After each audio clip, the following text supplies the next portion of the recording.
headlines, sorting through the media bias, exposing the propaganda, and challenging you to use your brain.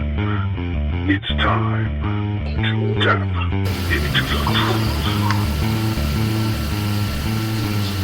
Yes, that's right, ladies and gentlemen. It is indeed time to tap into the truth. Welcome to today's broadcast. I hope that your 2014 has gotten off to a fantastic start, as we are nearly at the end of that very first day, at least here in the Eastern time zone in the United States.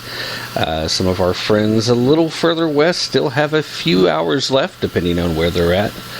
And some of our friends a little further to the east have already had the day pass.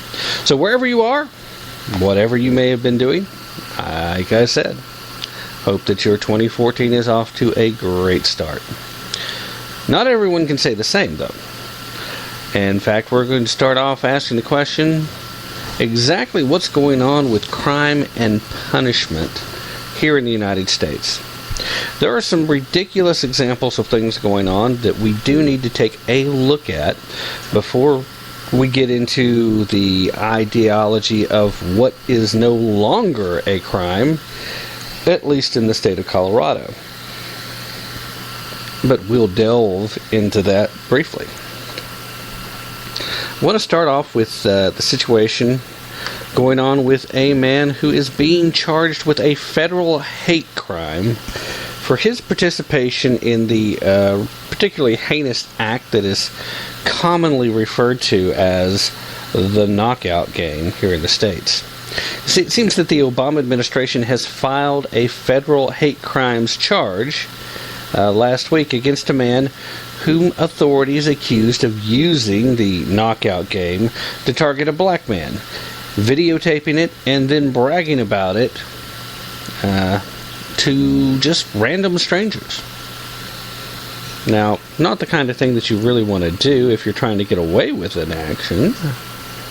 Seems to me as if he might actually have been trying to draw some attention to it. Hard to say. But at any rate, this case marks the first time that the administration has taken any action on a knockout case after, of course, the game, if you can call it that, became an internet and media phenomenon. Now, I find it interesting they use the term media phenomenon in the article that I'm reading from here because the media has slept on this for a very long time. In fact, it wasn't until extremely recently that they started reporting on it at all. And if it wasn't from push and prompting from conservative alternative news outlets, you probably still wouldn't have heard very much about this unless you were somebody participating in this activity. Regardless, it has picked up an internet following. Several videos of the, quote, knockout game being played have went viral. But we have to ask the question, because the Obama administration Justice Department chooses a case in which the person accused just happens to be white, even though most of the other cases reported in the news have involved black assailants. Well, yeah. In this particular case, the man accused is 27-year-old Conrad Alvin Barrett, who the Justice Department says attacked a 79-year-old black man in Fulshire, Texas, which is just a little bit west of Houston. The Justice Department officials said they brought the case to make a point about hate crimes. What is that point exactly, Mr. Holder? Suspected crimes of this nature will simply not be tolerated. This coming from Kenneth Magnuson, the U.S. Attorney for the Southern District of Texas. Evidence of hate crimes will be vigorously investigated and prosecuted with the assistance of all our partners to the fullest extent of the law. Now, Mr. Barrett's attorney, a George Parham, told CNN that his client is on medication to treat bipolar disorder. Mr. Parham also said that Mr. Barrett is very sorry for the victim. Well, I would imagine so, now that he seems to be in trouble. He could face up to 10 years in prison if convicted of a hate crime under the Matthew Shepard and James Byrd Jr. Hate Crimes Prevention Act. Knockout, in which a participant tries to knock out a random person with one punch, has been in the news because of a spree of assaults in recent weeks. The game, as they insist on calling it, and it obviously is not a game, people, but this game has spawned a fierce cultural debate, with some commenters and law enforcement leaders disputing reports of a wave of attacks in New York, the District of Columbia, and Midwestern cities such as St. Louis. Many of the victims in the news accounts have been white, and their assailants have been black, but hate crimes charges have been rare. Last month, New York authorities charged one person with a hate crime because the target was a Jewish man.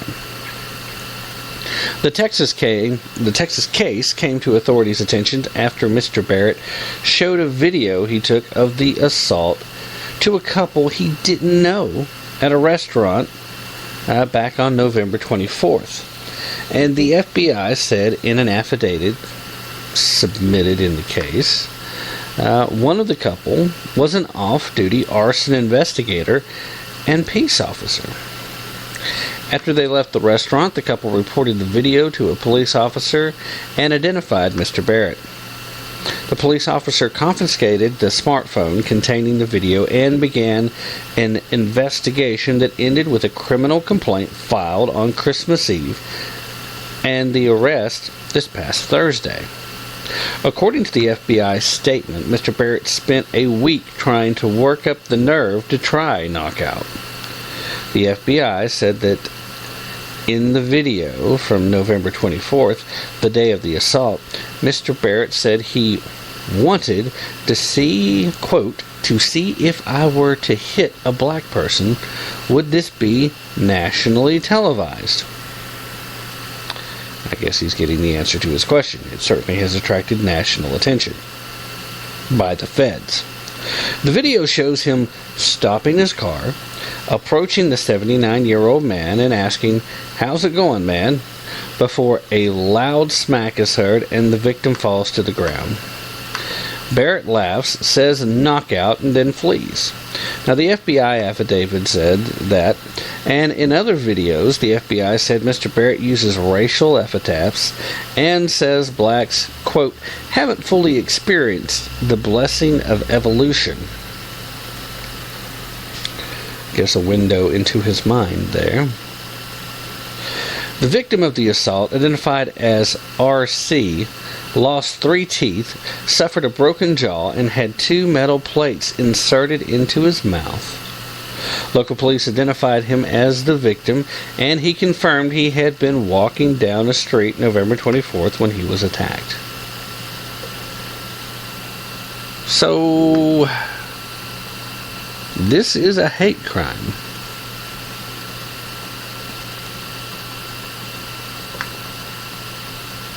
Well, I'm not going to argue that it isn't, just in case anybody was wondering.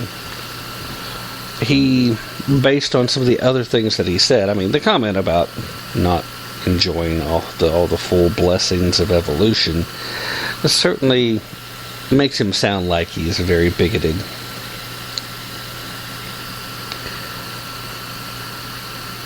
But what is of concern in this particular issue is the fact that there have been countless, and I do mean countless because lots of them haven't even been reported, but there have been countless cases of this so-called game being played, and it's primarily designed for you to target someone of a different race.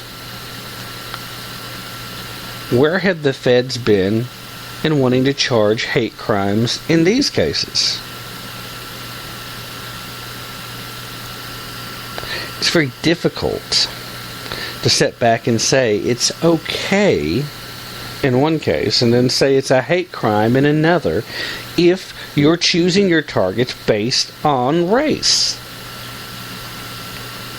Could it be just more of the Holder Justice Department, the Obama administration Justice Department, making the determination that only white people can commit hate crimes?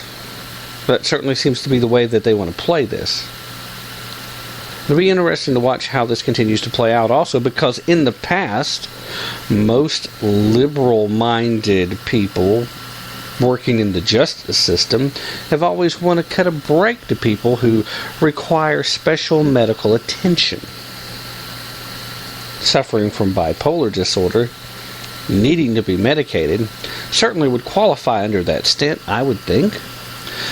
Are these people going to be interested in trying to cut this man a break because of his obvious mental disorder?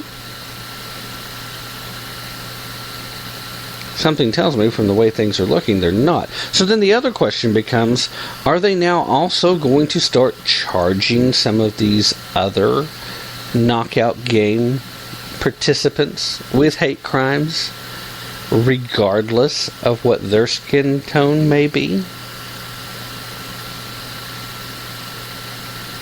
If they were smart,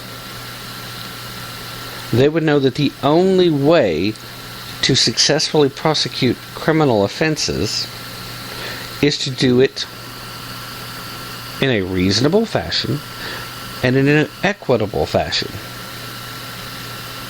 If you're trying to address racism, you're not going to accomplish the goals of unity by continuing to make exceptions and exemptions in little blocks. You're going to create an environment of, of frustration and anger. The only way to ever achieve true equality is to make sure that you don't have separate rules for different groups of people. You want to treat all the different groups of people the same. As if there's not a difference in them. Because then, when you treat them all like they're equal, more and more people might actually start to believe that they're all equal.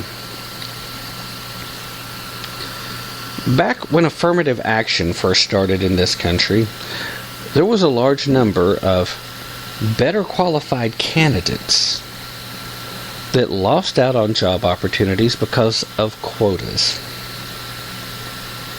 That didn't help relations between different races in the states. It actually took people who ordinarily weren't racist, that didn't have a problem with having prejudice in their heart, and it made them feel prejudiced because they lost out on opportunities only because of the color of their skin. Now, granted, early on during these arguments, there were a lot of employers that would not have given minorities an opportunity if they didn't have quotas that they had to fill or face the wrath of the federal government. So, a legitimate argument could be made that it was necessary. But that didn't make it fair. And that didn't make it equal. And if you want equality, if you want people not to be divided up into little groups, then you have to stop inserting reasons and ways to divide them. Unfortunately, we have an entire class of politician in this country that needs there to be division in order for them to have success. So, in this particular crime, in this particular fashion, I certainly make no excuses. No one should be doing this idiotic, ridiculous act of violence. It is not a game. It is not cool. It is not fun. Because for every time you commit the act of violence, maybe you're having a blast. I don't understand what the cheap thrill of walking up to a complete stranger and punching them in the face, hoping that you knock them out before they hit the ground. Don't understand what kind of thrill that might be. But the person on the other end of it, I promise you, isn't having any fun. Now, if you don't know them, obviously that doesn't bother you, does it? But you need to stop and think how you would feel if some random person came up and did that to you, or your mother, or your father, or your sister.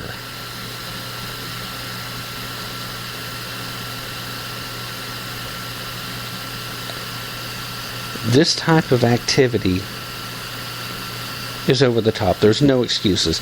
This guy shouldn't have targeted anyone, and I'm really disappointed when you look at the examples of some of the people who are being the targets. I'm sorry. How is it that you pick out a 70-plus-year-old man as your target in the first place? How is it that you target women for this game? And there's been dozens of cases of that. One of the more viral videos regarding the knockout game happened to be when this one guy tried to punch a woman, didn't get a good shot in. She was standing there and she started fighting back, and then her boyfriend come out of a freaking store somewhere else and really just waylaid the guy. Didn't work out so well for him in that case. The point is why are you picking a woman? Why would this guy in this case pick a 70-plus-year-old man? If you're gonna do this thing, why not at least pick somebody that's got a reasonable shot of being able to come out of it okay? You do this to a 70-plus-year-old man, there's a chance the guy doesn't come out of it.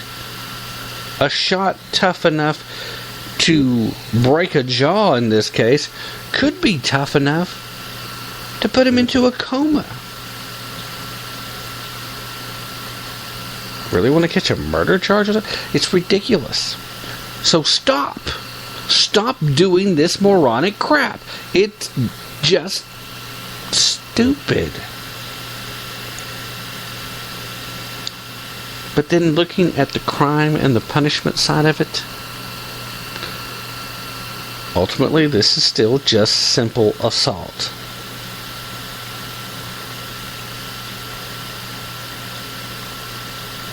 They shouldn't be facing federal charges. This federal hate crimes BS is just that. It's BS. Crime is a crime. Period. Trying to tack on more stuff because you want to denote a racial hint to the crime. As long as you continue to do that, you're encouraging separation of the races. You're encouraging division between Americans. And for those of you that argue that this is a good thing, ask yourself, do you really believe that division between Americans is a good thing? Because I'll argue with you that it's not. And that's all this is doing. So, Justice Department, Mr. Holder, Mr. Obama, you have a choice. You can either A, drop these federal charges on this man, or you can start tacking them on to every other case, including the cases where black men have targeted whites, Jews, and Orientals and Hispanics, because there are documented cases of all of those. So if you're going to start charging all these people, fine, I'll stop complaining about it quite so much, although I still think the very notion of, quote, hate crimes is about stupid. It's either a crime or it isn't. Most crimes are motivated by laziness. Some crimes are motivated by passions.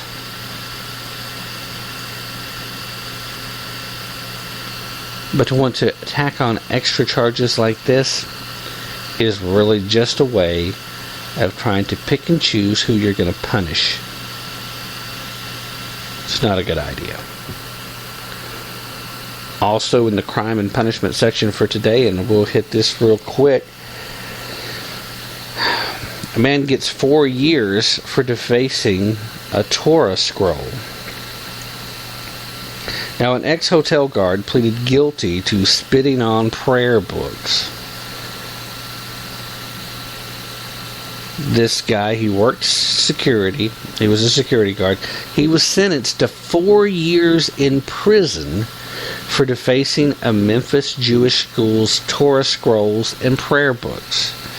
Justin Sean Baker, 25 years of age, was sentenced this past Tuesday in Madison County Circuit Court. That according to the Jackson Sun.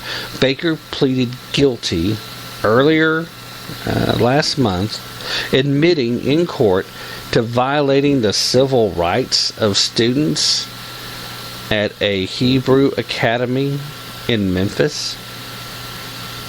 He also pleaded guilty to federal charges of damage to religious property and obstruction of religious belief. And he'll be sentenced on those charges in March. Don't know why he's got to wait so long for that. Baker was arrested in January after the school students and faculty showed up for a worship service in a conference room of the Doubletree Hotel in Jackson and discovered that the Torah scroll and prayer books damaged and covered with graffiti, including things like Gentiles win, Jews lose, and submit to Satan. He also admitted to spitting on the Torah. Baker happens to be an Iraq war veteran. Some 50 high school students and faculty from the school were spending the Sabbath at the hotel on their way to a ski trip in the Smoky Mountains. Now, again, the action being described here, absolutely horrible. It's despicable behavior. Should not be tolerated.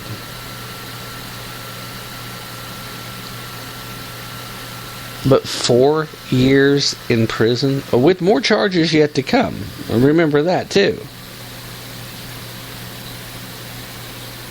But let's take a look at these charges again. He pled guilty to federal charges of damage to religious property and obstruction of religious belief.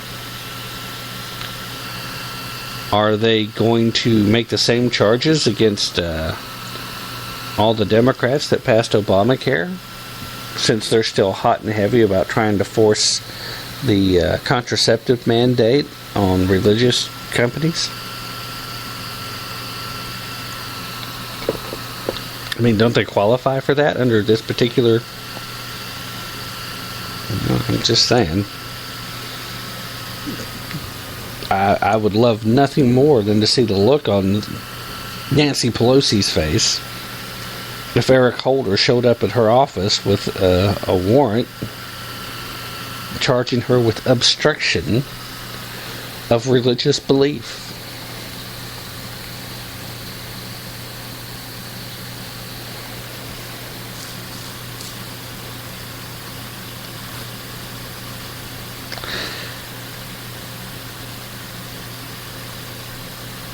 I don't know what motivates somebody to commit this type of obscene activity. But am I the only one that thinks that 4 years in prison is a bit much for messing up somebody's stuff? I mean, I don't like the idea of somebody destroying a Torah scroll any more than I would be okay with somebody defacing a Bible. But we are still talking about a simple act of destruction of personal property. And it was personal property here. Belonged to these individuals who had the right to have it there, have the right to practice their religious beliefs as they're traveling, and somebody that would take advantage of the fact that they were a security guard so they had access to it when other people didn't, just makes it worse. But shouldn't the appropriate punishment here be the loss of his job, which happened, and then having to pay for replacement, make proper restitution? I mean, this doesn't seem like the type of destruction of property that would require jail time, let alone prison time. But that's what we're talking about here. They're sending this guy to prison for 4 years, at least. Again, remember March. More charges will be sentenced because he pled guilty. He's not contesting. Now, I don't know, based on what I've read in this particular case, whether or not there was irrefutable video evidence, no reason for him to try to fight it. I don't know. That may be the case. But he's certainly not denying it, which to me indicates he might actually be sorry to some extent. Then again, maybe not. He's obviously anti-Semitic. But while his actions were vile, repulsive, and just downright not nice, is that really worth 4 years in prison? Ladies and gentlemen, I want you to ask yourself that question, and please, by all means, if you think it is appropriate, go over to tapintothetruth.com. Go down near the bottom of the homepage and contact me with your vote on whether or not this is an appropriate response to this crime. Is that an appropriate punishment? I have a hard time buying into it as being appropriate. I don't think 4 years in prison is appropriate for the destruction of personal religious property. Again, I'm not in any way defending what he did. I just think 4 years in prison is a bit over the top. Especially with the chance that there's more coming. I don't understand. At any rate, I'm going to go ahead and take a break now, and when we get back, we'll talk about what made history in Colorado. And then after that, we'll have some discussion about the Obamacare rollout and Supreme Court Justice Sonia-Sotomayor and how she's playing a role in further implementation of Obamacare. Stay with us. We'll be right back.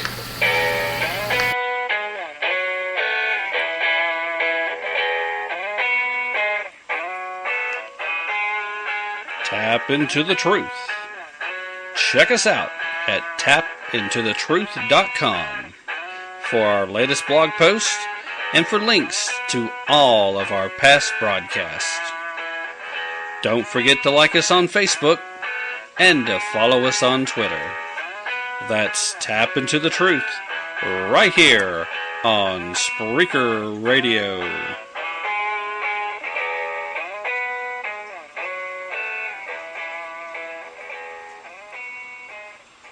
What you wanted.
Yes, that's right, ladies and gentlemen. We are back. Thanks for staying with us and coming through the break.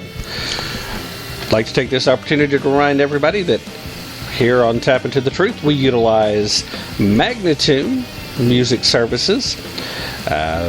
All our music is podcast safe, i.e. it's legal, it's licensed, it is appropriate. Why? Because we pay a fee to Magnitude. Magnitude works with independent artists, and it's one of the reasons why I've decided to use Magnitude. They're working with independent artists, people that are into music for the love of music, who are trying to make a living without the major assistance and backing of a major label. What does that really mean? It means these folks are out there working without a safety net. They're doing all they can to make their way in music, and I like that. These people are out here taking their shot, doing what they've got to do. There's something about that that appeals to me, and I hope it appeals to you too. Anyway, going to go ahead, and while I'm at it, I remind you that I would very much appreciate it if you would stop by tapintothetruth.com, go down to the bottom of the homepage and send me a message. The message I'd like for you to send, of course, is I'm still trying to get together input from listeners in regards to what you think the biggest stories of 2013 were that were underreported. Last Sunday I already had a show dedicated to the biggest stories of 2013, period, where we had various guests come on and discuss what they thought those were. Had some interesting takes from fine folks like Sarah Marie Brenner of The Sarah Marie Brenner Show that you can find on heartlandradio.com. Also had Larry Brevery of The Prime Directive, and had Dr. Sharon Schutz of The Lady Patriots. And talking about the Lady Patriots, if you haven't already checked out lady-patriots.com, and by extension going over to ladypatriotspace.com, I highly recommend you do both. The ladypatriotspace.com is a social media website where patriots are welcome, whether they be gentlemen patriots, lady patriots, or even student patriots. Check it out, because they're patriots by choice. At any rate, while you're also there at tapintothetruth.com, you may find our Facebook page and our Twitter feed with the little buttons at the top of the page at the home page. You can also find blog posts, past broadcasts from both versions of the show, and you can also find the Stitcher Smart Radio on the broadcast page as well. And why do I mention Stitcher? Well, because if you're looking for an alternative way to catch the podcast, if you're not catching us live, then you can find us at Stitcher.com. You also can find us at TuneIn.com, and of course, you can find us at iTunes.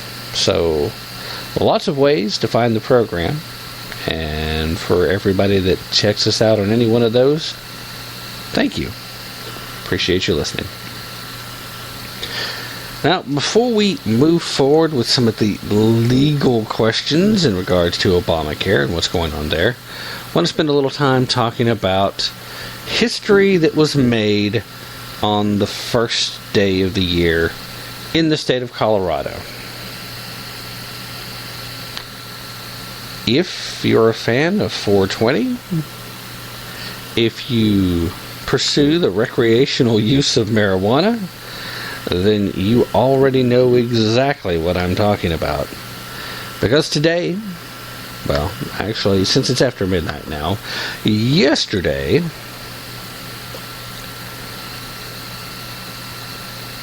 recreational marijuana went on sale legally for the first time anywhere. Now, recreational use has been legal at a few places outside of the United States, but yet it was never officially legal to sell recreational. Kind of makes you wonder what people were thinking. But regardless, what is this really going to end up meaning? Now, I myself have never partaken of marijuana, so some people might think I'm a bit biased against it. In truth, I'm not.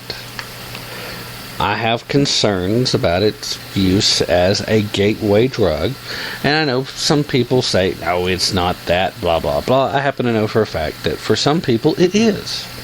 Now, there are other people that can just do that and walk away from it and not do anything else, and that's fine, but that's the case with everything. There's fewer and fewer people like that, the more hardcore the drug you may be talking about. But for the most part, health-wise, marijuana seems to pose less risk than smoking tobacco. It doesn't seem to have any more of an intoxicating effect than alcohol. So most of the arguments for keeping marijuana, or its closely related cousin hemp, illegal here in the States are flimsy at best.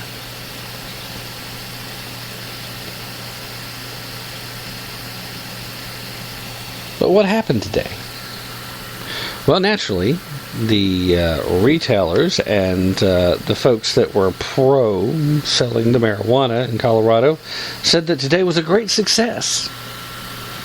And yeah, it's understandable why the retailers would feel that way, as we've seen footage by now, if you've been paying attention, of lines that went well around the block in almost every place that was selling them.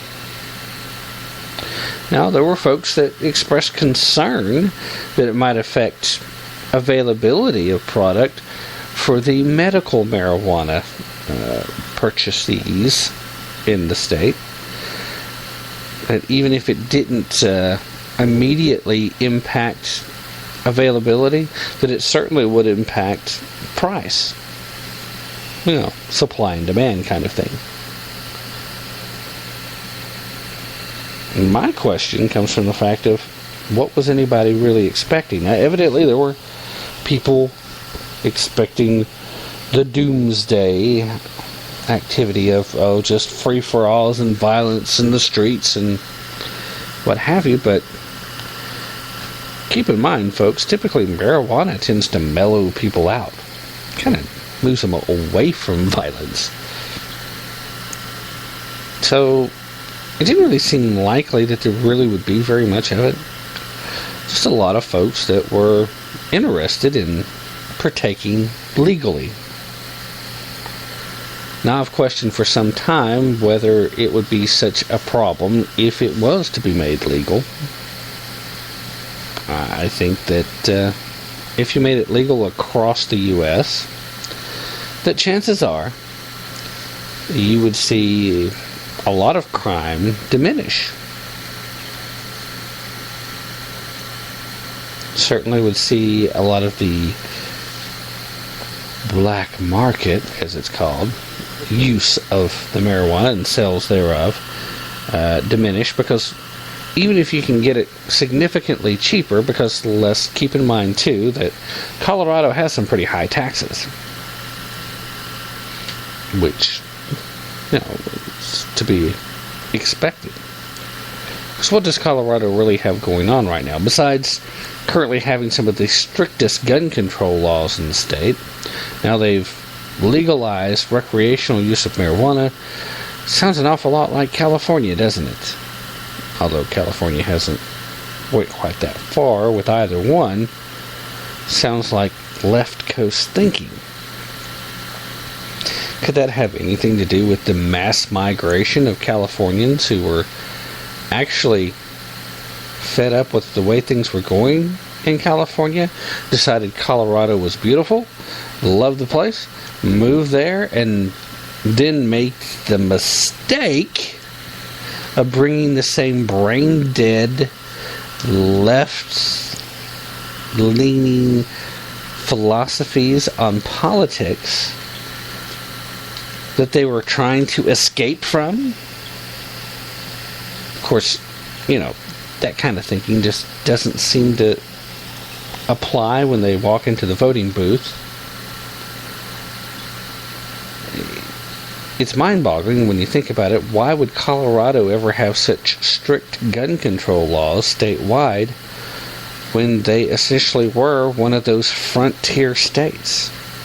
One of the places where individual freedoms were enjoyed to a much greater extent for a long time. One of the places where the firearm was a tool for survival, where they understood its proper place, where life depended on proper use of a firearm for many people as this state grew from territory to statehood to modern times.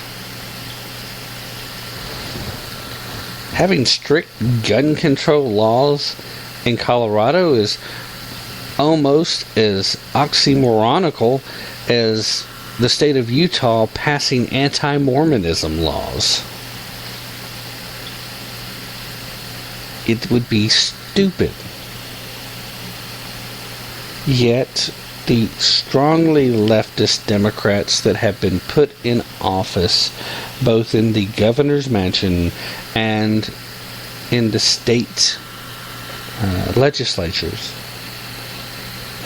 have exactly the kind of ideology and thought process that have ruined things in the state of California. Ultimately, this will be a very interesting state experiment. One that I think we will see other states follow suit with very quickly, because this is going to be seen as a win. It's going to be spun that way no matter how this actually plays out.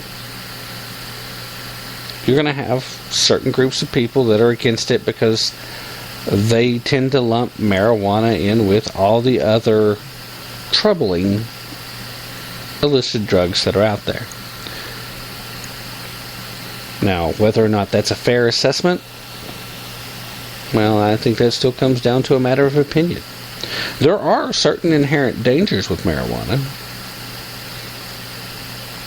There is the possibility of becoming addicted to it, even if it's only a psychological addiction. There is a great deal of lethargic behavior that gets associated with chronic use. There are people that obviously can't walk away from it once they started. Take Ricky Williams, for example. The man walked away from multi-million-dollar-a-year NFL football career because he didn't want to give up smoking marijuana. I mean, seriously, Ricky? Even for just a little while, think of how much marijuana you could have bought if you'd went ahead and finished your career. I mean, it's not like anybody gets to play in the NFL long term for an infinite amount of time. You've kind of got that window. And when you play a position as physically demanding as halfback, well, it just seems like a pretty poor financial decision. That's all I'm saying.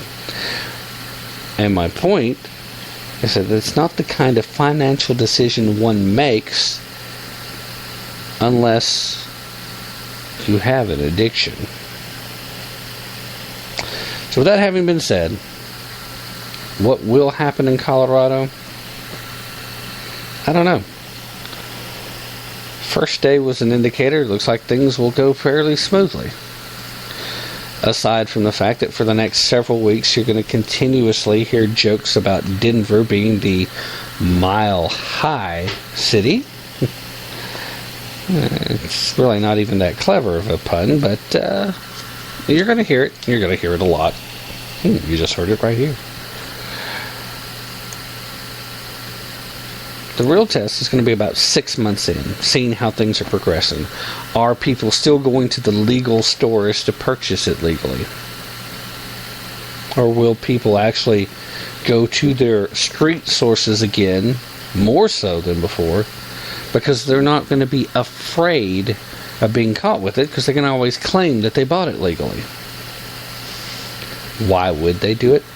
Well, remember, I mentioned just a little while ago, Colorado has some pretty high taxes, which pushed the average amount that they were selling, which, if I remember correctly, let me check here. I don't have it right in front of me now, but I think it was like 8 ounces.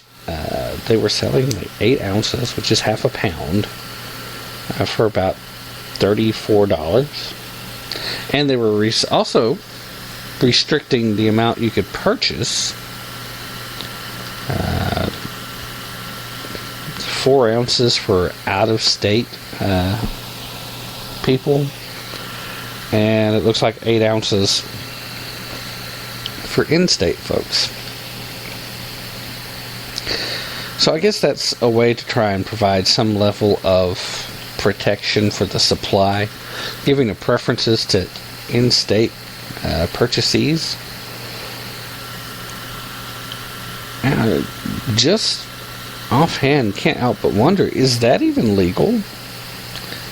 Is it legal to sell something legally in your state and then restrict availability based on where you're from? I think that might have opened them up to an interesting legal question there. That's something to look into. If you took the time to drive from more than a state away to try and pick some up and then disappointingly found out you could only get so much, maybe you should think about filing a lawsuit. That would certainly put a monkey wrench into how things are going there. But all in all, I think it'll be interesting to step back and watch and see what happens. Honestly, we are talking about a relatively harmless drug that has a lot of medical benefits. It does help with glaucoma, and it does help to create an appetite for those who suffer from disorders or suffer from treatments to other disorders that severely inhibit appetite. It can be very helpful to a lot of folks. So, I think it's going to be interesting to watch. But don't buy into any of the pro hype that comes out right now, and I definitely wouldn't get overexcited about the naysayers. You're not going to be able to really tell much about how things are going for at least 6 months. And by then, I doubt many folks will be talking about this nationally or internationally. But right now, everybody's looking. And everybody will be talking about this for at least the next couple of weeks. And I'm sure a lot of folks are going to be coming out and trying to put the best possible positive spin on it. We'll follow up on this, and we'll watch in about 6 months and in a year's time, and we'll see how things progress. And we'll also watch and see how many people jump on the bandwagon to see who else goes ahead and legalizes recreational marijuana use in their states, because I think you will see it. Colorado was first. They will not be last. In fact, I'd be very surprised if by the end of the year that you do not see California, Oregon, possibly even Washington State, but that's kind of iffy. Trying to think if there's any other states in particular. I don't think they're going to be in a hurry, and with a Republican-controlled state government here right now in Tennessee, may not see it right away here. But it wouldn't surprise me if at some point in another year or so, didn't see a move by the folks here in the great state of Tennessee to do exactly the same thing. Like I said, I don't think you're going to see them in a big hurry. But if Colorado and then a few other states jump on board, end up with some sizable tax revenues off of it, and you possibly even see a reduction in certain types of crime, I think you'll see even conservative states seriously look at doing this as well. I mean, why not? What's the argument against it, right?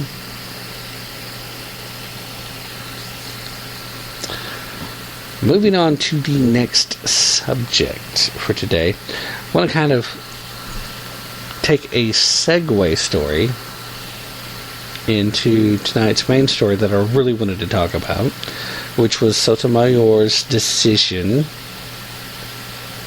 And we'll get to that after we take this next break.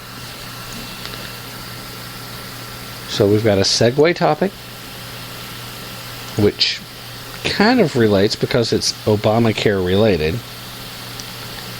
And then we have tonight's, really the main topic for tonight's conversation. And that's Sonia-Sotomayor's decision on Obamacare. I think Barack may have some problems continuing to sell this. But you know what? We'll talk about all that after the break. We'll be right back.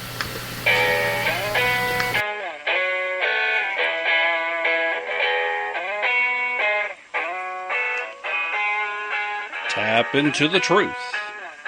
Check us out at tapintothetruth.com for our latest blog post and for links to all of our past broadcasts. Don't forget to like us on Facebook and to follow us on Twitter. That's Tap Into the Truth, right here on Spreaker Radio.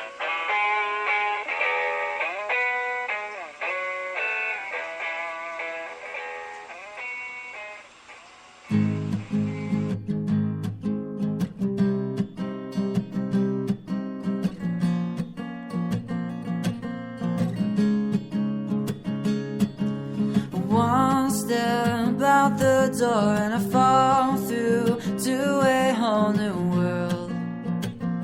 It kind of hurt. There was nothing wrong as the people sat and sang along. Life went on. The stars are never too far, as long as there is life inside your heart. And I don't want to be the one discovering the hard sides of love. They will say it'll all be okay, but we've got to get away. And I don't know where we all will go, but we say it's just a phase.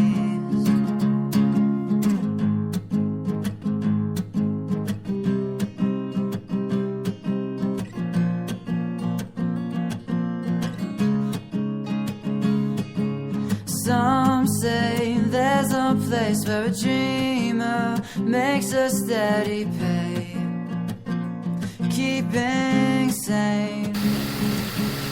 That's where we will go over this life, past your next song that comes on. Ladies and gentlemen, thank you for staying with us. This is Tap Into the Truth, and this is your ever so humble host, Tim Tapp, coming to you live from historic Roane County, Tennessee. And we have been discussing crime and appropriate punishment, marijuana becoming legal for recreational use in Colorado, and now we're going to start focusing once again on what else but what's my choice for the biggest story of the past year and will continue to dominate at least for the first half of the year: Obamacare. Two major Obamacare stories, and one of them is major only because, well, let's just get into it and I'll let you decide whether or not it's major, because you might not agree with me. Ultimately, though, there is a professor that's blaming Southern white radicals for the Obamacare debacle. Really? Not real sure how those Southern white radicals can be responsible for anything Obamacare, but seems that a professor who teaches constitutional law courses at the City University of New York's John Jay College of Criminal Justice penned a Christmas Day essay blaming, quote, Southern white radicals for the disastrous slow-motion train wreck failure that has been the rollout of the Affordable Care Act. Now, the essay by Gloria J. Brownie Marshall at the website Politics in Color is entitled 2013, A Year of Radical Challenges. In it, stated, quote, Southern white radicals vowed to stop implementation of the Obamacare law, leading one to wonder if the Tea Party members would oppose affordable health care if it came from a non-black president. Brownie Marshall obviously thinking that opposition to the individual mandate is a racist ideology. At any rate, in the next two profoundly disconnected paragraphs, the taxpayer-funded professor rambles from Abraham Lincoln to Christopher Donner. You remember Christopher Donner, right? The black LAPD cop who killed a bunch of innocent people and then committed suicide at the end of a huge manhunt, burned alive in a cabin. In this little open letter, Brown Marshall wrote, "Some called Donner insane. Others said a modern-day Nat Turner," of course referring to the leader of the Virginia Slave Rebellion in 1831. Now, Brown and Marshall writes in her characteristically thick, ungrammatical prose, quote, "However, the possibility racism was a core issue in this case was disregarded." She then discusses a host of other issues, including a Supreme Court opinion on voting rights and the fates of Trayvon Martin and white Latino George Zimmerman. Has anybody really determined what a white Latino is, by the way? A white Hispanic. I believe that's the first time ever someone of Hispanic descent has been referred to as white Hispanic. At least by the media, as far as I know. At any rate, Browning Marshall teaches courses in constitutional law and evidence. She is also a member of the Gender Studies faculty. A webpage called Race, Law, and American Society is dedicated to a book Browning Marshall wrote. It explains that Brown Marshall has compiled an impressive array of historical and legal materials detailing the persistent, legally sanctioned terrorism perpetrated by the majority culture against African Americans. The webpage does not appear to indicate, as is customary among academics, the law school that trained Marshall in constitutional law, or, in fact, any school she attended. Her department at John Jay does not list a curriculum at all. It's not clear how Marshall reasoned her way to the conclusion that Southern white radicals derailed Obamacare, as College Insurrection notes. A CNN poll conducted just before Christmas shows that 62% of Americans oppose the president's signature legislation.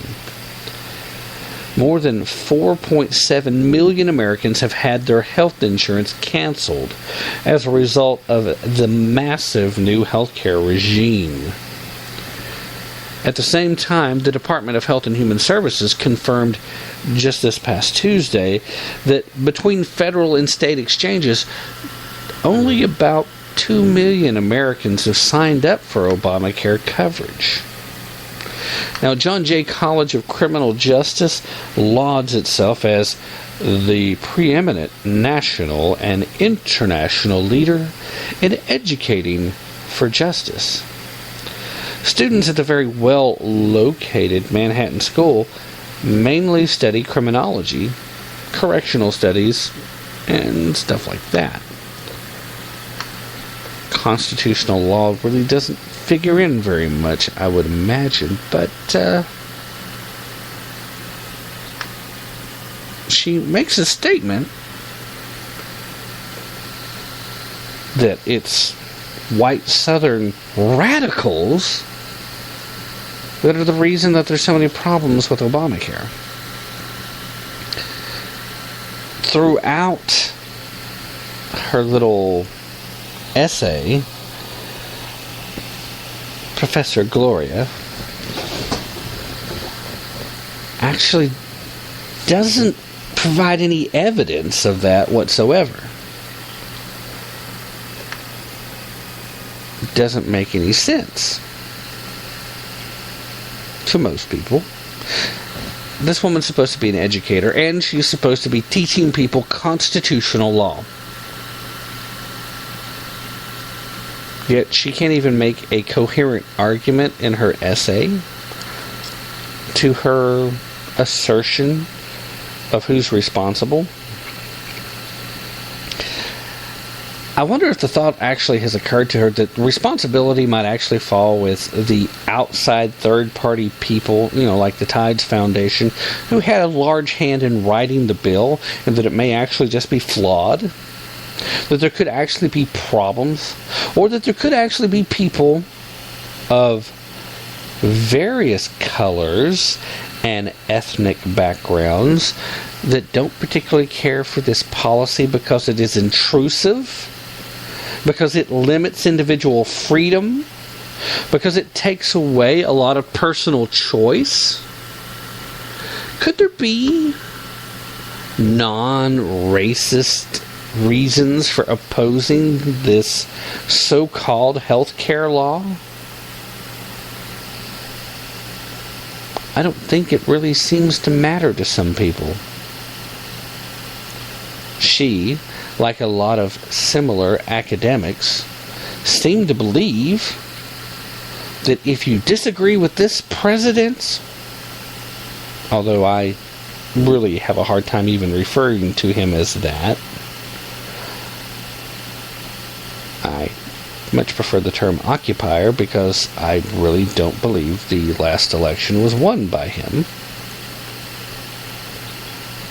And I'm not going to let that go. I haven't changed my mind about it. So I'm not going to, just because there's this push amongst even the conservative media to accept it and move on kind of BS. Well, no, I'm not going to. I don't accept it because I don't believe it to be true. There was way too much obvious voter fraud with nobody challenging any of it. So the fix was in. Okay, fine. No one's going to stand up? Okay, fine. That doesn't mean that I bury my head in the sand and start calling it something other than what I think it was. Now, if you were to go in and legally challenge these voter results and then discover that he actually did win the election, then I'll say fine and start referring to him as the president again. But in the meanwhile, the point I was attempting to get to was the simple fact that there are people that do actually disagree with the policies, ideologies, and flat out lies that this man tells on a regular basis. And those disagreements have nothing at all to do with the fact that he's not Caucasian. It has way more to do with the fact that he does openly, willingly lie to people every day. And Obamacare is a great example thereof. If you like your plan, you can keep your plan. Even though he knew. The memos are out. The proof is there. He was knowingly lying to each and every American citizen when he made that statement. He knew it was a lie. We all know that he knew it was a lie now. And their little backtrack of, well, I'm sorry you didn't understand that I meant if you have a good plan. If you like your plan, you can keep your plan if I like your plan. Only how many insurance companies were made aware of that?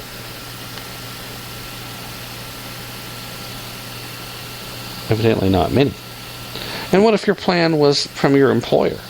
Because most employer plans are going away. That's why we have to buy plans on the exchanges. And heaven help you if your state doesn't have a state exchange, because then you have to go to healthcare.gov, the $64 million website from Hades that wasn't capable of handling 6 people at one time when it first went online. Excuse me, I seem to be battling the hiccups all of a sudden. But regardless, kind of hard to hold your breath on air.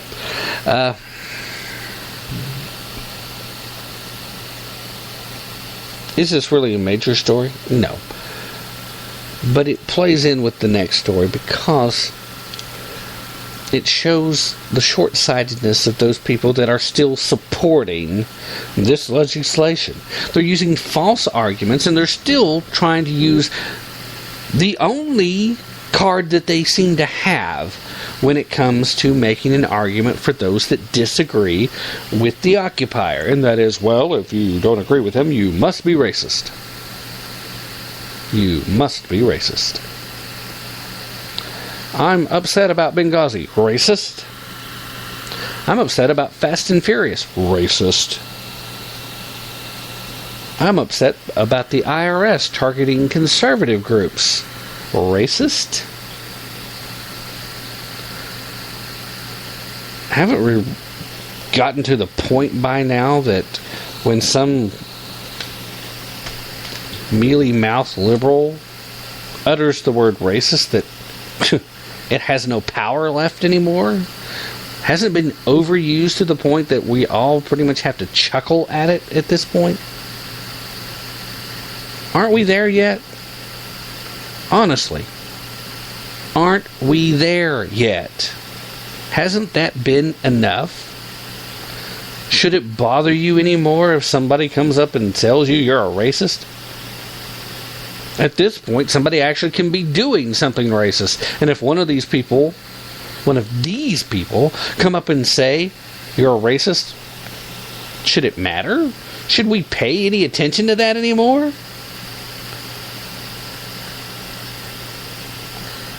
And again, I'm not saying there aren't racists still out there. I do tend to think, however, they have nothing to do with what a horrible situation this implementation of this unconstitutional law happens to be.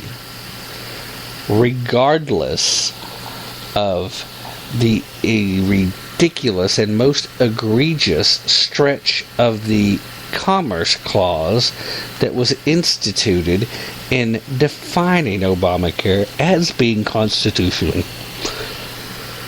You cannot make the mistake of believing that in this case that the Supreme Court got it right, because they didn't. Obamacare is not constitutional. Not there, not anywhere.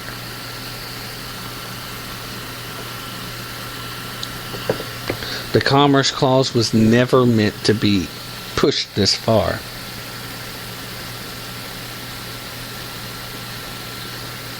It's not a tax. And the very first clue to that was the fact that repetitively the legal team fighting for Obamacare publicly kept saying, it's not a tax, it's not a tax, it's not a tax. When it gets in front of the Supreme Court, it starts saying, yes, it's a tax. Why? Because they knew that that's the only way they stood a chance. And Justice Roberts, I've called you out on this before, and I'm truly sorry if the NSA had something to blackmail you with on this one, but you still should have stood up and did the right thing. This abomination, known as the Affordable Health Care Act, should have been put away well before we had to worry about any type of implementation. But I would like to say something directly to Gloria J. Brownie Marshall. I don't know you personally, Miss Marshall, but I do know that you're contributing to the problem of racism in America by trying to blame failures such as Obamacare on Southern white radicals.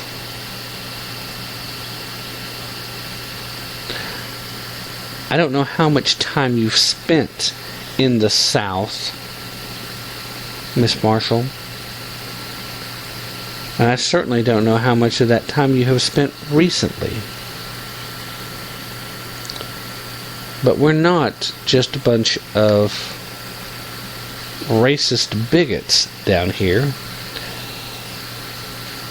Even in a place as rural as Rockwood, Tennessee, which is where I'm based out of, in case you're ever looking to find me for whatever reason. I'm usually not too hard to find, certainly not hiding, despite a few death threats I've gotten for statements I've made. Yeah, me. Yeah, I'm usually fairly easy to get along with. Don't know why anybody would want to come after me, do you?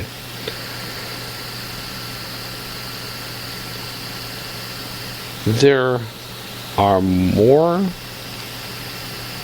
interracial couples, more interracial children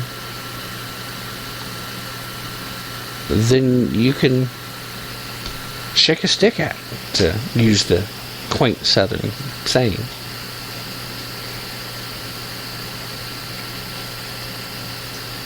In fact, in the age group right now from 22 to 18, probably close to half of the couples are interracial. And the Klan's not showing up to burn crosses. Nobody's getting strung up. White grandparents of interracial children aren't disowning their family.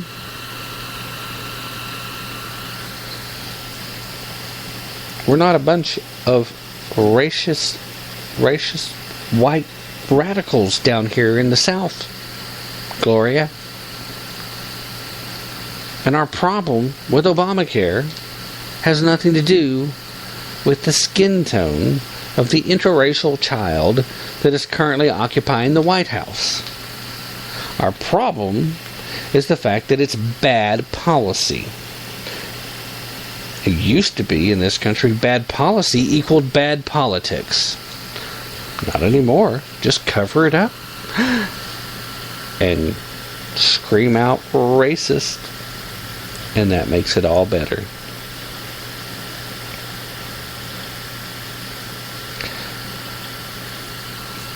So you decide. How important is it that one obviously slanted individual who happens to be publicly funded to do a job of shaping the minds of young Americans can't let go of racism in her own heart? It's hard to move forward and move away from racism when that's all that you see wherever you look. And it's pretty obvious that that's a lot of how this lady thinks. In fact, if you doubt me, check out the websites in question. Look for yourself for Politics in Color and read the full essay that Gloria wrote. Don't just take the excerpts that I have for you here. Do the background check and see what else you can find out about Gloria and what she does at John Jay College of Criminal Justice.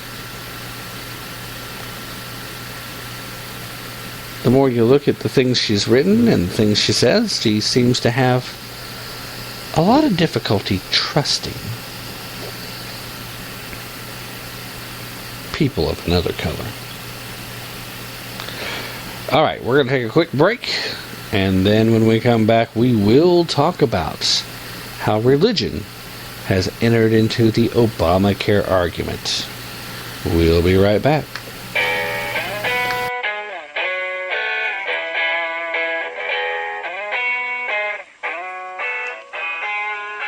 Tap into the truth. Check us out at tapintothetruth.com for our latest blog posts and for links to all of our past broadcasts.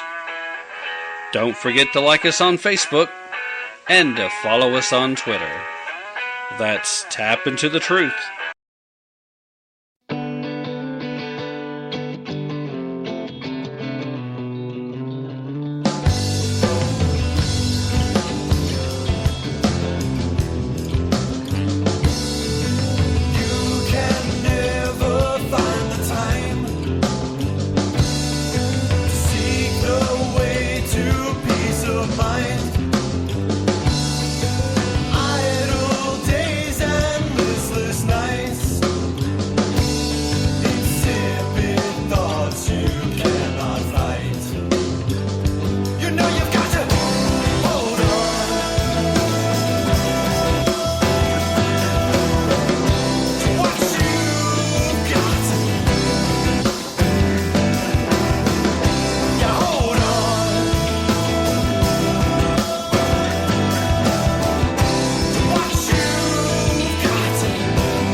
Welcome back, ladies and gentlemen. We are back. Thanks for staying with us.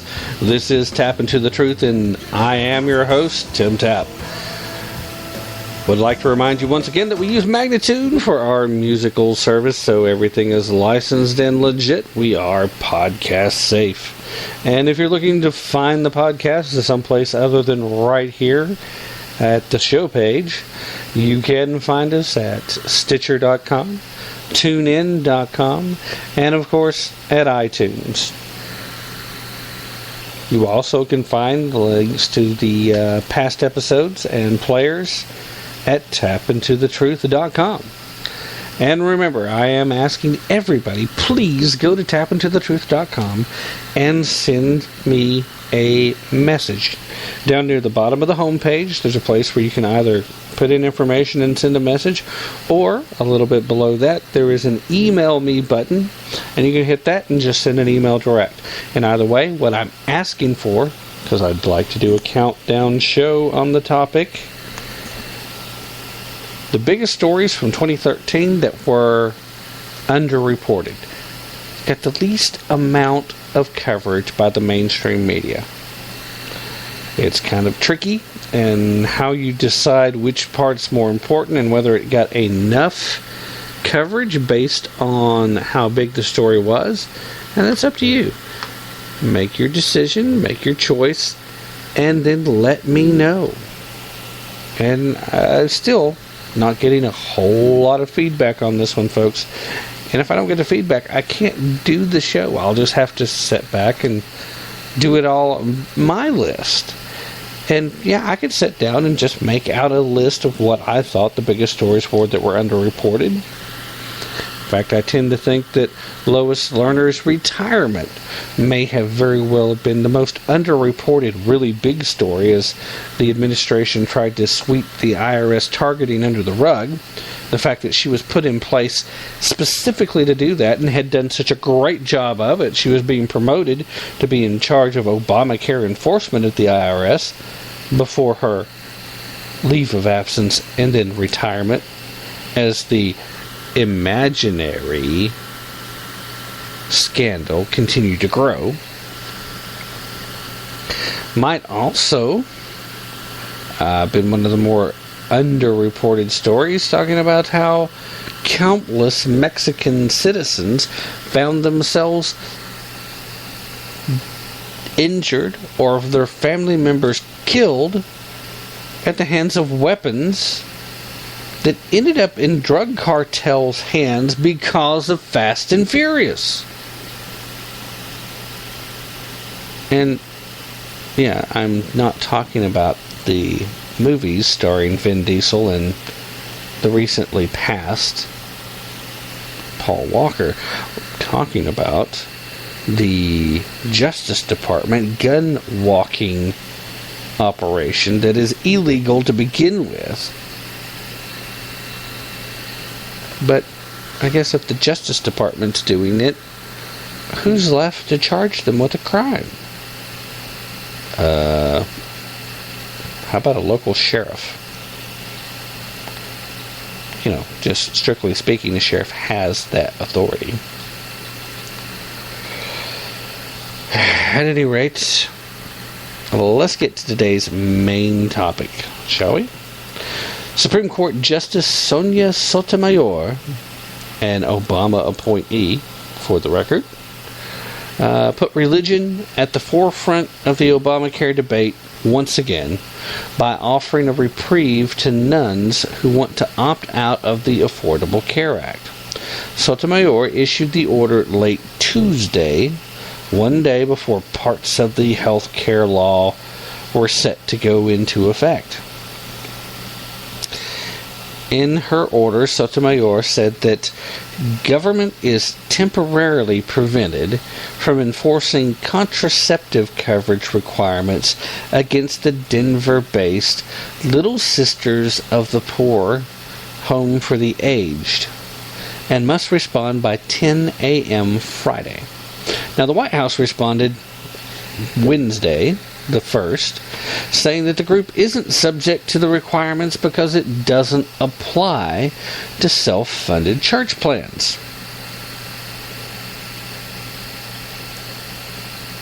I'm wondering, is that the White House's way of saying we're going to let them off the hook because we don't want this full Supreme Court having a chance to rule on any faith-based organization? Because I'm kind of thinking folks like Hobby Lobby might very well still fight this all the way to the Supreme Court anyway. Oh yeah, that's right, it is going to the Supreme Court. The employer mandate requiring contraceptive coverage part of the plan. I'm thinking that is obstruction of religious practice. That is what they were charging the gentleman we were talking about earlier with, right? You remember from the start of the show, Mr. Justin Sean Baker. He was charged with damage to religious property and obstruction of religious belief. Yeah, that's what it was. Obstruction of religious belief. At any rate, the White House said that the Justice Department has already made clear the mandate doesn't apply to such organizations and that it defers to the agency on litigation matters. Translation: the White House actually gives the marching orders to the Justice Department, but it's up to the Justice Department what the White House is going to comment on. Right. However, in a statement from the White House, they said, quote, "But we remain confident that our final rules strike the balance of providing women with free contraceptive coverage while preventing non-profit religious employers with religious objections to contraceptive coverage from having to contract, arrange, pay, or refer for such coverage." Now, several organizations, including the Roman Catholic Archbishop of Washington, the Catholic Diocese of Nashville, the Catholic University, and the Michigan Catholic Conference, had asked other justices to block the law until their arguments were heard. Parts of the Affordable Care Act, also known as Obamacare, go into effect on New Year's Day. That was, of course, Wednesday.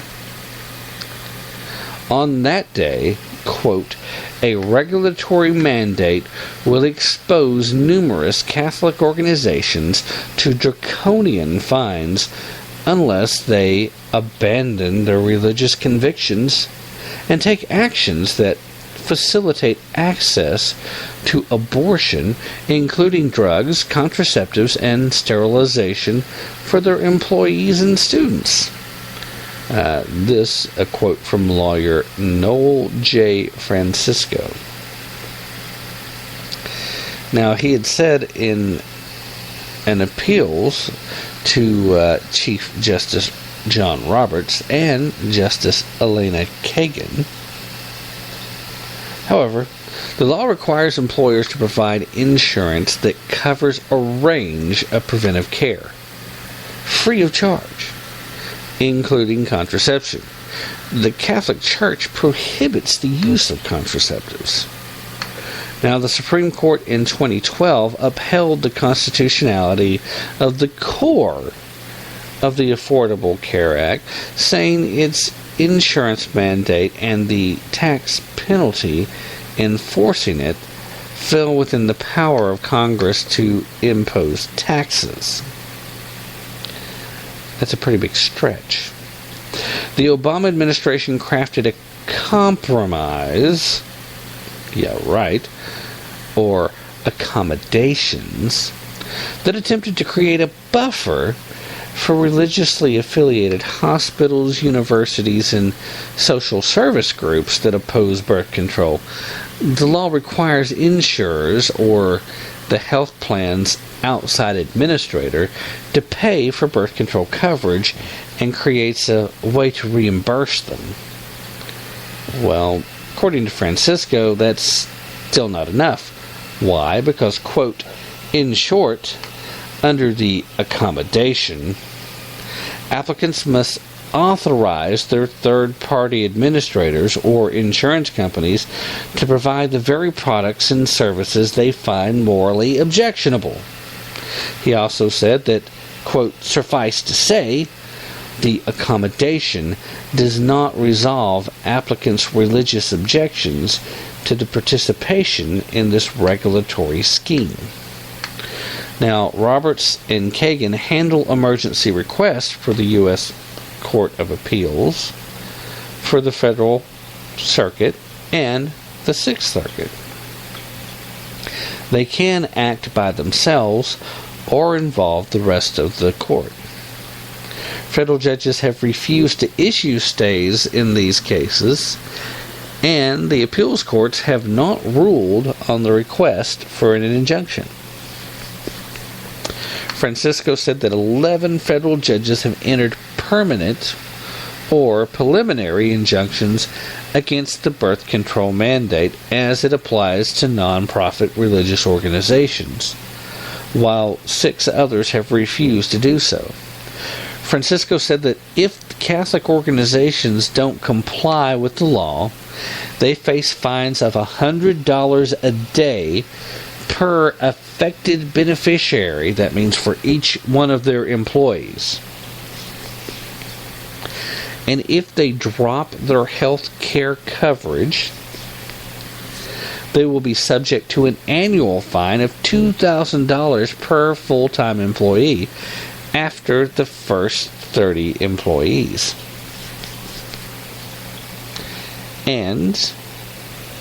Or they will face ruinous practical consequences due to their inability to offer a crucial health care benefit to employees. Not sure how it can be deemed crucial, but yet it is somehow in this Obamacare law.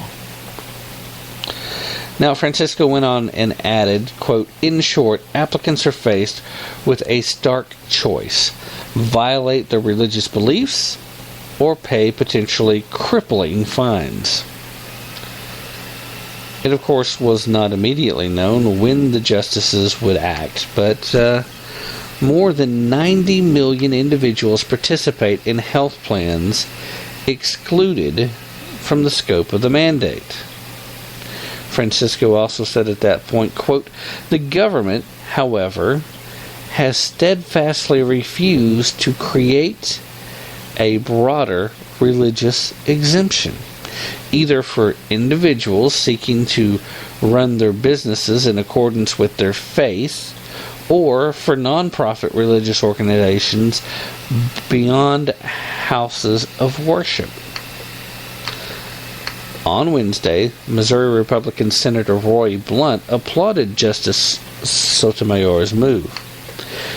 In a statement he made, quote, "The Obama administration's HHS mandate is an egregious and blatant violation of the religious freedom that Americans have enjoyed for more than 220 years since the ratification of the First Amendment."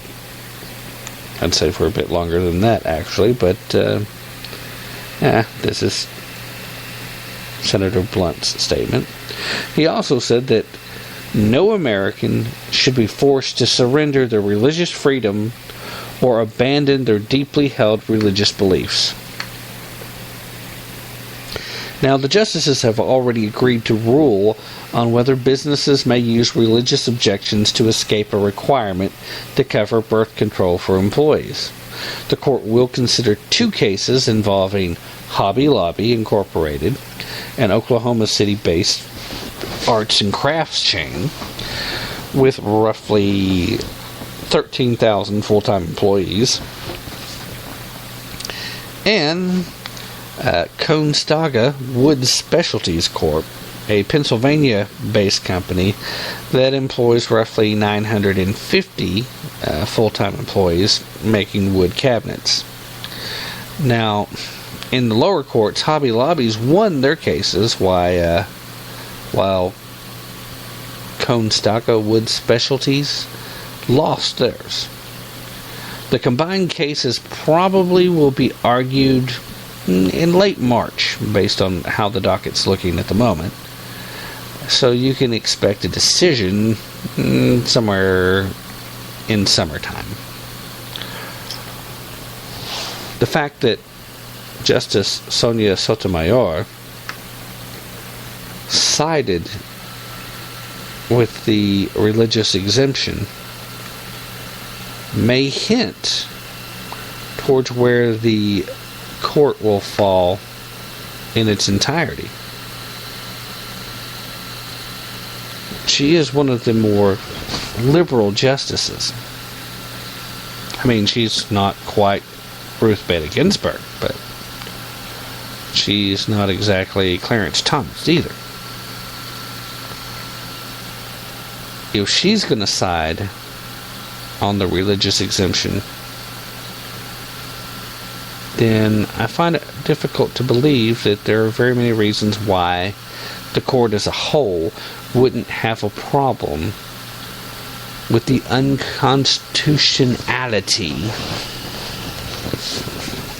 of forcing anyone to give up part of their religious belief when it comes to something that is still as relatively cheap as contraceptives happen to be. Even more so, I would be of greater concern in facing and looking at the consequences of asking these same people to actively participate in abortion services too. We're talking about people who have a religious objection. That's part of the reason why before the last administration or so, Planned Parenthood wasn't able to get very much in the way of federal funding. The argument has always been, if if you provide abortion services, you shouldn't get taxpayer dollars. Or if you're going to get taxpayer dollars, you need to be in a position and willing to show that none of those taxpayer dollars are being spent on abortion services. Why? Because the taxpayers in general tend to be against paying for abortions. Even those that are actually pro-abortion in their belief of its availability typically don't agree that it's the role of our government, i.e. our taxpayers, to have to pay for them. Ultimately, the consequences of your behavior should be your own. It doesn't seem like a totally unreasonable thought process to me. Anyone who does have a problem with that thought process probably also has a problem with people having to redress their mistakes, to live with the decisions and choices they've made. After all, it's not really their fault. Their circumstances were beyond their control. And I'll admit, occasionally that does happen. Situations pop up that you really didn't have anything to do with, and you just got to try to get through it as best you can.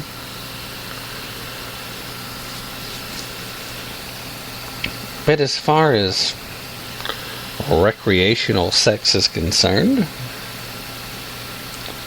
if you're not prepared for the possible consequence of having a child, then you should be utilizing contraception to avoid the whole abortion argument altogether. If for religious reasons you cannot use contraception, then you should not be involved in recreational sex. I know that's not a popular viewpoint. Oh, heaven forbid that I or anyone else should lecture you on what you should be doing. But even if we take the morality question out of the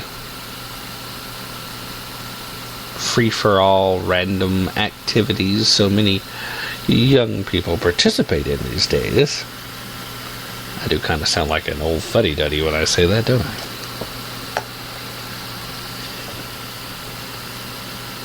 The truth of the matter is, there are always consequences for your choices, your decisions, and your actions.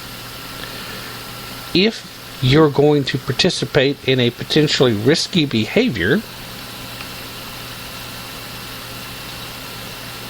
it is not someone else's place to fix it for you if it goes awry. Excuse me. When it comes to contraception, if you feel like you need it, you should be willing to pay for it. Here in the United States, and that's the only place I can really speak to it about because I'm not as familiar, although I understand in Canada it's also relatively cheap. You're not going to go bankrupt by paying for your own contraception, whether you're utilizing the pill or condoms or whatever other source of contraception you want to use. Doesn't matter how much sex you're having. You can still afford your contraception. There is no reason why I should have to pay for yours. There's no reason why Frank down the street should have to pay for Jenny's across the way. In fact, the only scenario where Frank down the street should have to pay for Jenny's is if Frank and Jenny are together. Then you might have an argument. So let's take the religious segment out of here. Let's take the moral component out of it. Ultimately, there is no reason why anyone should be compelled to pay pay for this for anyone else. You're opening up the door to have the government involved in everyone's bedroom activities.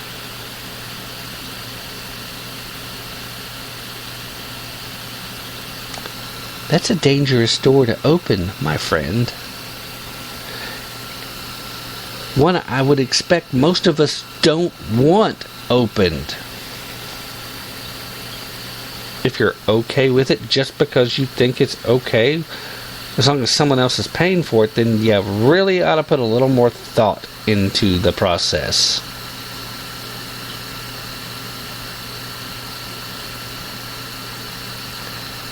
Now, let's start putting some of these things back in, shall we? Freedom of religion is enshrined within the Bill of Rights. The government cannot abridge your freedom to practice your religion as long as your practices do not endanger people's lives. If you have a religious objection to contraception or abortion, then you should not have to provide those services. Plain and simple.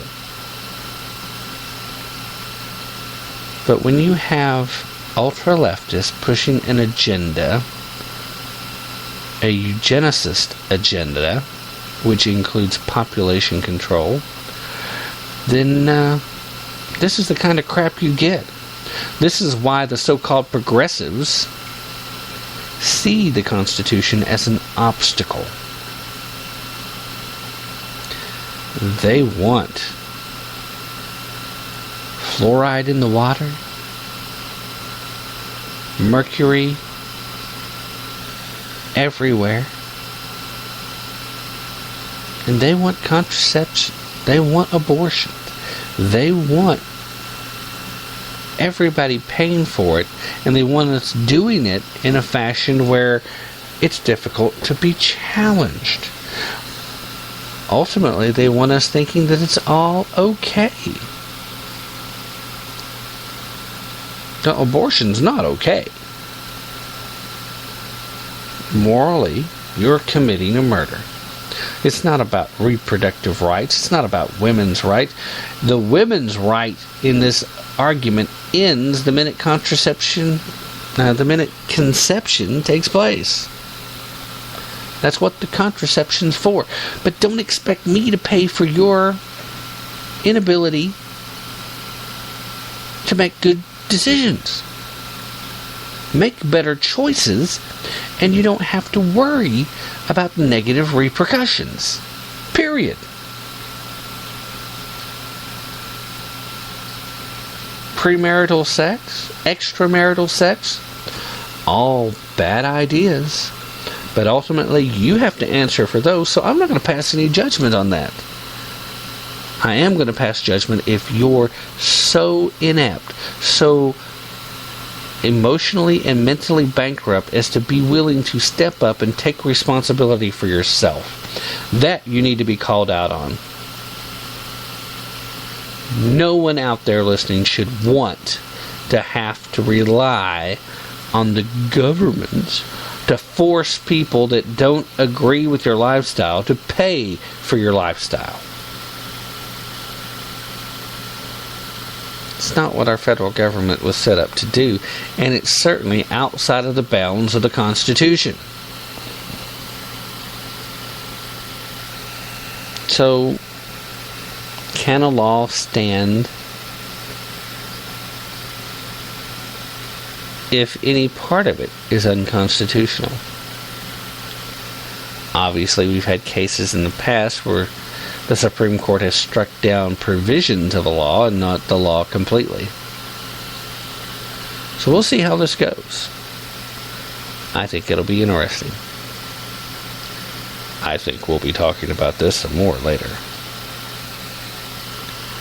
At any rate, I do want to go ahead and go on record as applauding Justice Sonia-Sotomayor. I have had some questions about her ideas on social justice and whether or not that makes her fit to be a Supreme Court justice.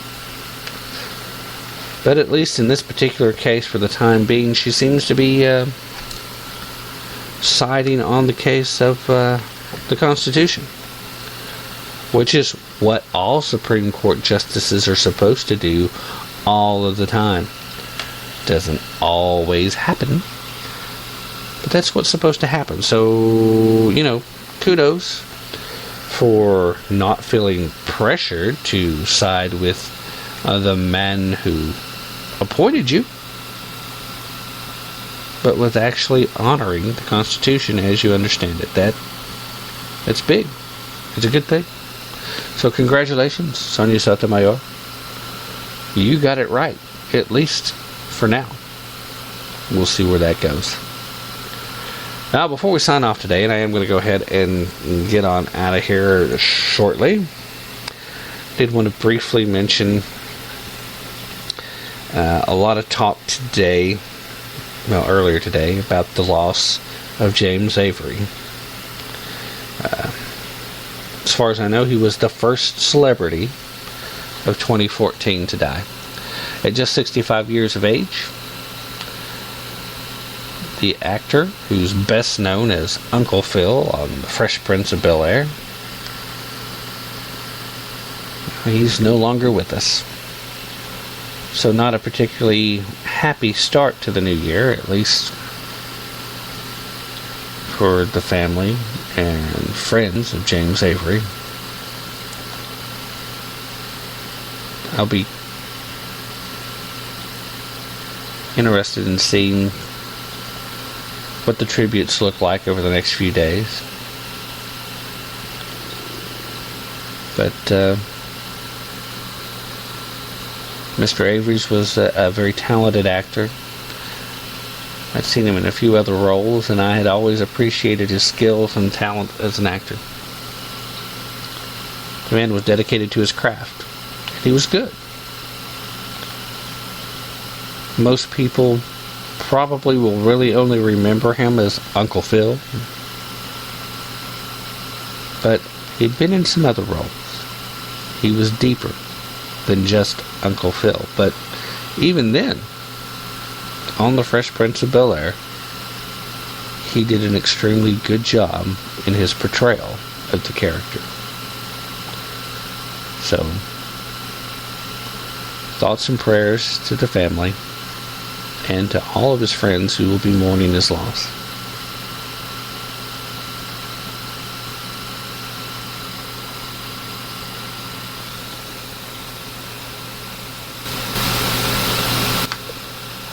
I can't think of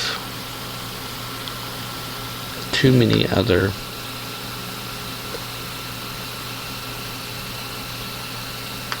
stories that were really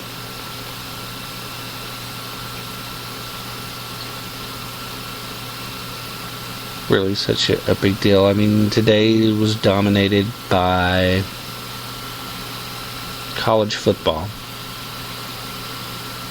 and then talk about James Avery's passing. Some folks even tried to make a big deal about rumors of Aaron Rodgers being gay.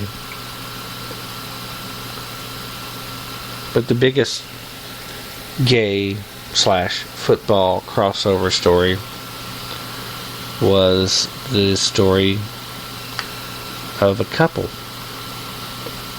a gay couple, that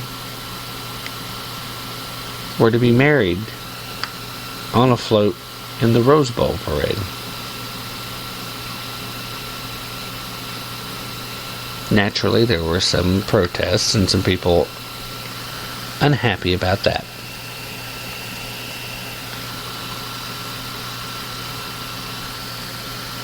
And also, just as naturally, there were some people that were very happy about it because, well,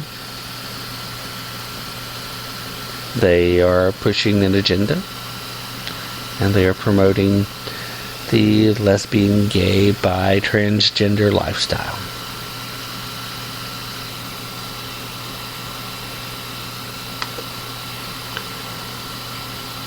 Now, to me, those are just blips on the map. Hardly worth mentioning. But there are those that want to make it out to be more than it is.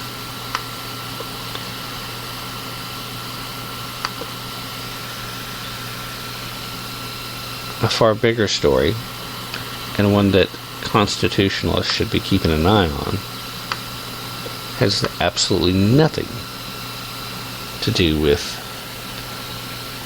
same-sex couples getting married on national television while riding around on a float in a parade.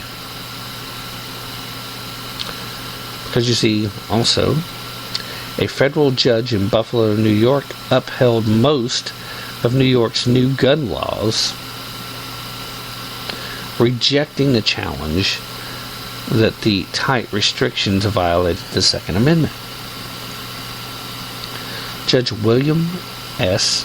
Strickney ruled upholding recent laws restricting high-capacity magazines and, quote, assault weapons, but it did strike down a 7-round limit for a loaded gun, calling that restriction arbitrary, as well as tenuous, strained, and unsupported. I'll give him credit for that. Now, these laws were passed in January of 2013, shortly after the Sandy Hook Elementary shooting. The suit was filed by the New York affiliate of the National Rifle Association. And the ruling sets the stage for fights in higher courts, as gun rights groups are widely expected to appeal the ruling.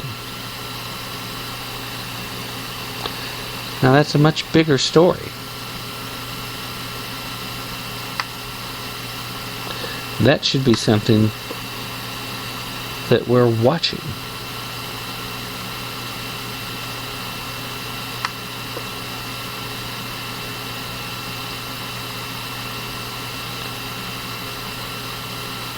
But as you look around at what's going to dominate the water cooler talk, well, you're going to see things like the gay couple in the Rose Bowl parade, and is Johnny Manziel coming back to Texas A&M next season, which, for the record, I seriously doubt it. That's what Americans are going to be talking about. So,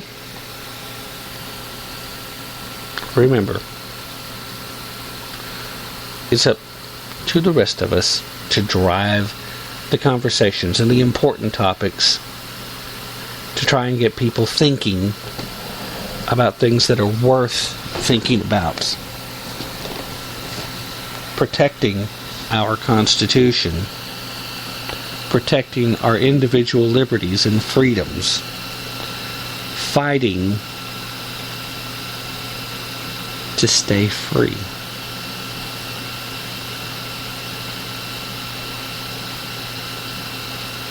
Those are the things that are important. Those are the things we should be talking about.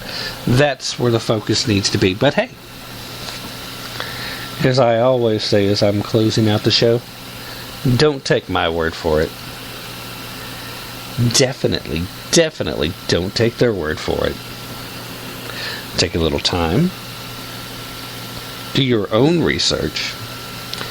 Use your brain. And always be prepared to put in a little bit of effort if you want to tap into the truth. That's it for tonight, everybody. Hope you have a great rest of the week. We will be back here on Spreaker on Friday. And, of course, we'll be on Blog Talk on Sunday. In the meanwhile, have a great rest of your evening. We'll be back. Good night.